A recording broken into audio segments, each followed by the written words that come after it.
Hi everyone. आज हम बहुत ही इंटरेस्टिंग टॉपिक के बारे में बात करेंगे और वो है एप्पल आईफोन्स की प्राइसिंग इंडिया में और यूरोप में। So recently I noticed a very interesting fact that iPhones in India are getting cheaper than in Europe.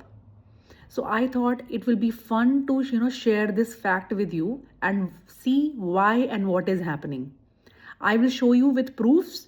और मैंने ना लास्ट ईयर 16 प्रो मैक्स यहीं यूरोप से लिया था, जर्मनी से लिया था, और मुझे वो इंडिया के प्राइस कंपैरिजन में यहाँ पे अराउंड 20,000 रुपीज़ सस्ता मिला था, 200 यूरोज़ का फ़र्क था.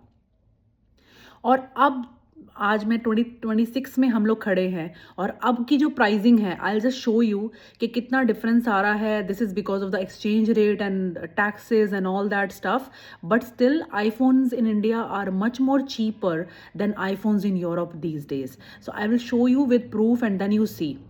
तो ये देखो, मैंने ना दोनों एप्पल स्टोर्स का वेबसाइट्स खोल ली है. एक तो है हमारा apple.in और एक है हमारा apple.de. If you see apple.de है और एक हमारा apple.in है. ठीक है, मैंने दोनों के अंदर एक एक फ़ोन सेलेक्ट कर लिया है. तो this is iPhone 17 with 512 GB lavender. And इसका प्राइसिंग जो इंडिया के करेंसी में आ रहा है, इंडियन प्राइसिंग जो है हमारा, that is 1,02,900 rupees. Okay, 1,02,900 rupees. iPhone 17 512 GB lavender colour. ठीक है, अब मैं सेम फ़ोन को मैंने सेलेक्ट किया हुआ है apple.de में, जो कि हमारी जर्मनी की वेबसाइट है. और इसमें एप्पल वही iPhone 17 512 GB lavender same phone है और उसका प्राइसिंग अभी हमारे को मिल रहा है यहाँ पे 1,199 euros. So you see 1,199 euros का ये फ़ोन है. ठीक है, और सेम कलर है. आप दोबारा से भी देख सकते हो एप्पल का, जो उसमें भी 17 और 512 GB लैवेंडर कलर है. तो इसका कॉस्ट 1,02,900 आ रहा है. और इसका जो DE में, मतलब जर्मनी में जो इसका कॉस्ट है वो दैट इज़ 1,199 यूरोज़. अगर हम इसको एक्सचेंज रेट में आज के प्राइसिंग में कन्वर्ट करते हैं तो आप देखो, इसमें 1,199 आज 105 रुपीज़ का यूरो हो चुका है.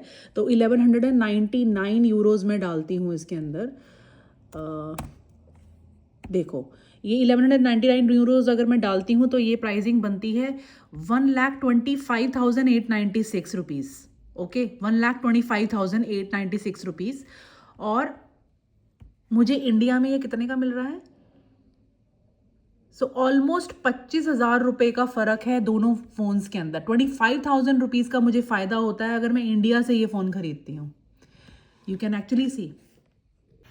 तो देखा आपने, मतलब किस तरीके से इंडिया की एप्पल फ़ोन्स की प्राइसिंग 2026 के अंदर चीपर हो गई है as compared to what it was in 2025 scenario. क्योंकि 2025 में जब मैंने ये फ़ोन, अपना एक फ़ोन ख़रीदा था जर्मनी से, तो मुझे इंडिया के कंपैरिजन में वो यहाँ पे 200 यूरोज़ सस्ता पड़ा था. और अभी सिनेरियो बिल्कुल उल्टा है. अब इसमें वो टैक्स रिफंड और ये सब वाली भी बात अगर मैं ऐड ऑन करूं, हालांकि टैक्स रिफंड वही ले सकता है जो जर्मनी के अंदर थोड़े दिनों के लिए है या यूरोप में थोड़े दिनों के लिए है और उसके बाद वो वापस जा रहा है तो टैक्स रिफंड ले सकता है. जिन लोगों के वर्क परमिट्स हैं वो लोग टैक्स रिफंड उनको नहीं मिलता है क्योंकि वो लॉन्ग टाइम के लिए किसी कंट्री में रह रहे हैं. तो अगर टैक्स रिफंड भी मैं जोड़ लूँ तो इसमें टैक्स रिफंड भी कितना ही मिल जाएगा, मतलब 10,000 20,000 का टैक्स रिफंड नहीं मिलता है. ठीक है, तो 20,000 रुपीज़ आप एक्स्ट्रा दे रहे हो यूरोप के अंदर फ़ोन ख़रीदने पे और इंडिया के फ़ोन सस्ते हो चुके हैं. तो इसके ऊपर आपके क्या कमेंट है मुझे प्लीज़ बताना.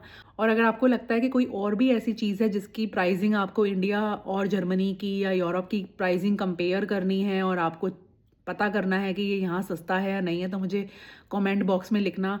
I will definitely do it for you. Thank you so much. Have a nice day.